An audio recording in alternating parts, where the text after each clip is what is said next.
retient toute la voûte. Hein? La pierre angulaire a deux fonctions. Il y a une pierre qui a été taillée parfaitement au niveau largeur, profondeur et hauteur.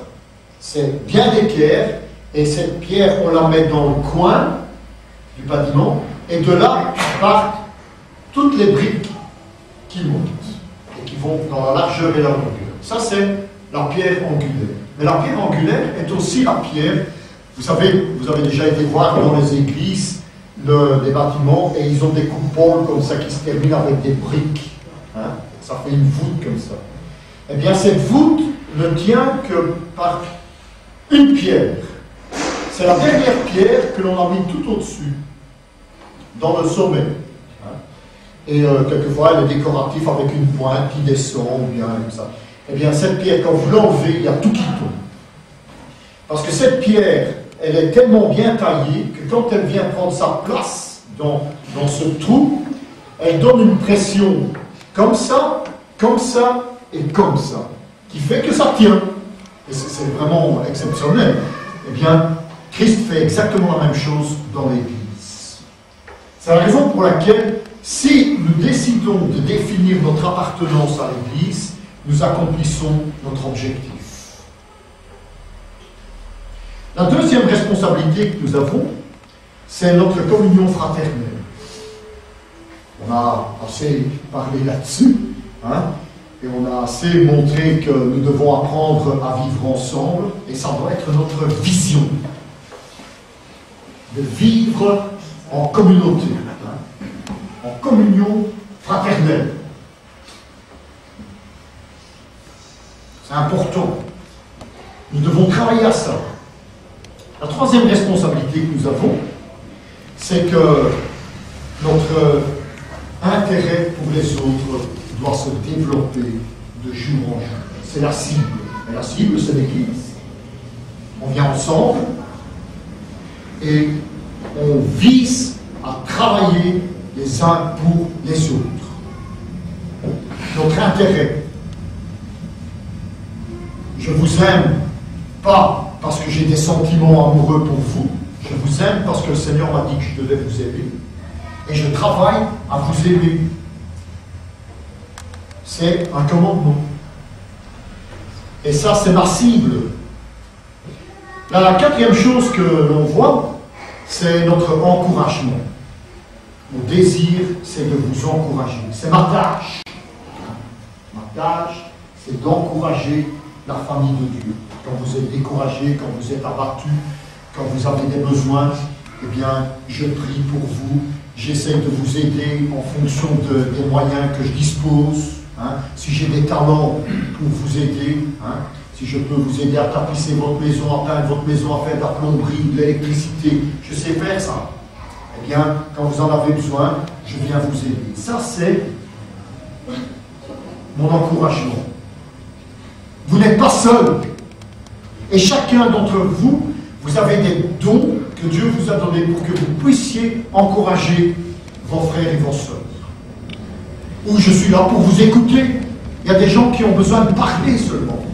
Eh bien, j'écoute patiemment et attentivement. Et à la fin, si je peux donner un conseil qui peut résoudre le problème, je vous le donne. Mais quelquefois, il y a des gens qui ont envie uniquement de parler et de vider leur sac. Et on est là, à écouter. Et on fait. Et c'est bon. Ça, c'est notre tâche. Par notre encouragement. On n'est pas là pour juger, ni condamner, ni mépriser. On est là pour encourager. Et c'est ça, la tâche que Dieu nous a donnée. Et puis, par notre soutien. Je soutiens le corps de Christ. Et ça me donne un bienfait. Ça me donne un bienfait. Parce que quand tout le monde est bien, eh bien je suis bien. C'est ce que la Bible nous enseigne. Quand il y a un petit organe qui souffre, tout le corps souffre. Et alors, ah ouais. C'est la raison pour laquelle il faut s'arranger pour que tout soit soigné de façon à ce qu'on puisse tous être bien. Ça, c'est notre responsabilité. avoir un objectif, une vision, une cible, une tâche et un bienfait. Et le Seigneur est bon. C'est la raison pour laquelle il donne aussi des privilèges. Ça engendre des choses. Hein. Le privilège d'être membre de la famille de Dieu, ouais, eh bien, c'est notre communion fraternelle qui nous aide à faire face aux problèmes. Du fait qu'on est tous ensemble, on doit savoir que l'on ne fait pas face aux problèmes de la vie tout seul. Vous avez une église où vous pouvez courir pour demander de l'aide. Et ensemble, on fait face. Vous savez, il y a des églises qui travaillent dans le milieu rural. Et vous savez, dans le milieu rural, eh bien, quelquefois, il arrive des phénomènes accidentels qui fait que on est vraiment désœuvré. Et un exemple que j'ai une fois vu, il y avait la foudre qui était tombée sur une branche, et quand elle était construite en bois, et qu'à l'intérieur il y avait de la paille, eh bien, ça a cramé, il ne restait plus rien. Ok, pas de malaise. C'était une partie de sa récolte qui était foutue. Ok, il a fait l'annonce à l'église. Qu'est-ce qui s'est passé? Tous les fermiers qui étaient dans l'église ont pris un jour. Alors les hommes, ils ont pris leurs outils, leur bonne volonté.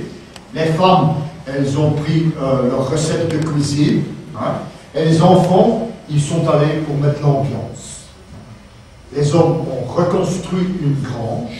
Les femmes ont fait à manger pour donner à manger à leurs hommes. Les enfants ont couru dans la plaine pour que tout le monde sache qu'il y avait quelque chose qui se passait. Et après, chaque fermier a pris un ballon de foin de sa récolte et l'a donné à son frère. Il n'a pas tout récupéré, d'accord, mais il n'a pas tout perdu non plus. Ça, c'est le bienfait de résoudre et de soutenir quand on passe par les problèmes. Ça doit devenir une réalité. Je sais que dans le monde dans lequel on vit très égoïstement, chacun pour soi. Et on essaye de tout garder, on ne veut rien partager. Mais on voit à quel point ça frustre les gens de vivre de cette manière. Parce que quand il y a une catastrophe, regardez, quand il y a une tsunami, tout le monde s'est senti concerné dans le monde entier. Pourquoi? Parce qu'ils auraient bien voulu qu'on le fasse pour eux le jour que ça leur arrivera. C'est bien de dire je garde tout pour moi, rien que pour moi, rien que pour moi.